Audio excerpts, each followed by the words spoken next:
राजस्थान की भजनलाल सरकार की ओर से कोर्ट में एसआई भर्ती पर अपना स्टैंड क्लियर किए जाने के बाद से आरएलपी सुप्रीमो हनुमान बेनीवाल दिल्ली कूच की तैयारी में जुट गए हैं। आज यानी 2 जुलाई को उनकी पार्टी यानी कि राष्ट्रीय लोकतांत्रिक पार्टी की आपात बैठक बुलाई गई है, जिसमें दिल्ली कूच को लेकर अंतिम फैसला लिया जाना है।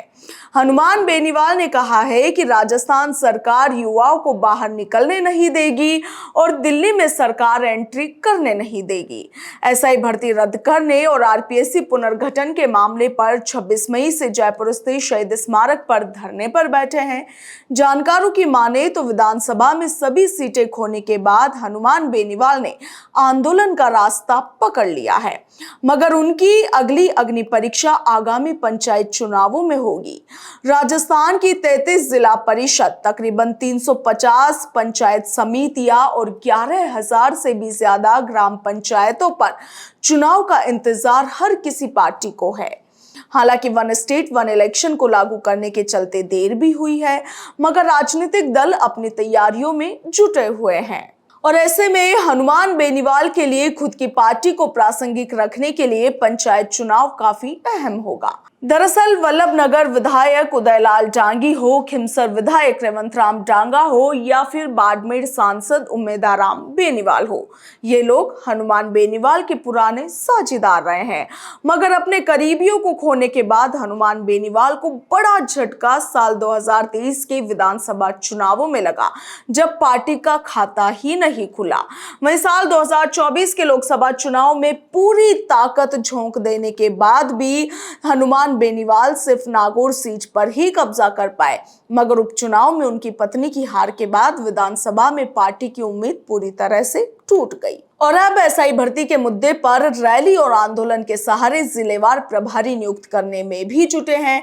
हनुमान बेनीवाल की कोशिश है कि इसी के जरिए उनके संगठन को बूस्टर डोज मिले, ताकि आगामी पंचायत चुनाव से पहले उनकी सियासी जमीन तैयार हो सके। राष्ट्रीय लोकतांत्रिक पार्टी यानी आरएलपी के अध्यक्ष हनुमान बेनीवाल का कहना है कि राजस्थान हाईकोर्ट में भजनलाल शर्मा सरकार द्वारा भर्ती को लेकर दिया गया जवाब पूरी तरह से विरोधाभासी है। सरकार की उपसमिति अब तक लगातार भर्ती रद्द करने के पक्ष में थी, मगर अब अचानक ऐसा क्या हुआ कि इसे जल्दबाजी बताकर भ्रम फैलाया जा रहा है। भर्ती रद्द नहीं करने के सरकार के पक्ष के बाद नागौर सांसद कैबिनेट सब कमेटी और उनके अध्यक्ष जोगाराम पटेल पर भी तीखा हमला बोला। एसआई भर्ती के मुद्दे के अलावा राजस्थान में इन दिनों कुछ और भी ऐसे मुद्दे रहे जिनमें हनुमान बेनीवाल ने अपनी सक्रियता मजबूती से दिखाई है। इनमें जोधपुर में डॉक्टर राकेश बिश्नोई की आत्महत्या का मामला और उदयपुर स्थित आरएनटी मेडिकल कॉलेज में डॉक्टर रवि शर्मा की मौत का मामला भी शामिल है। इसके अलावा विधायक अभिमन्यु पूनिया को हिरासत में लेना और राजस्थान विश्वविद्यालय के छात्र नेता निर्मल चौधरी की गिरफ्तारी का प्रकरण, ये भी आप सभी को याद होगा। इसमें भी हनुमान बेनीवाल ने पुरजोर तरीके से आवाज उठाई थी। इस दौरान बेनीवाल ने जयपुर पुलिस को आड़े हाथों भी लिया था। इनके अलावा रियाबड़ी में बजरी लीज आवंटन निरस्त करवाने की मांग को लेकर चल रहे आंदोलन में भी हनुमान बेनीवाल ने खासी सक्रियता दिखाई थी और इन सब के अलावा करनी माता के ओरण को बचाने की मांग को लेकर रैली में भी भागीदारी हनुमान बेनीवाल ने सुनिश्चित की थी।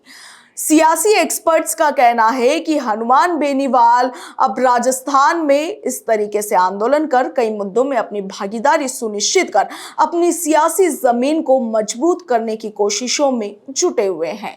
ब्यूरो रिपोर्ट, भारत रफ्तार।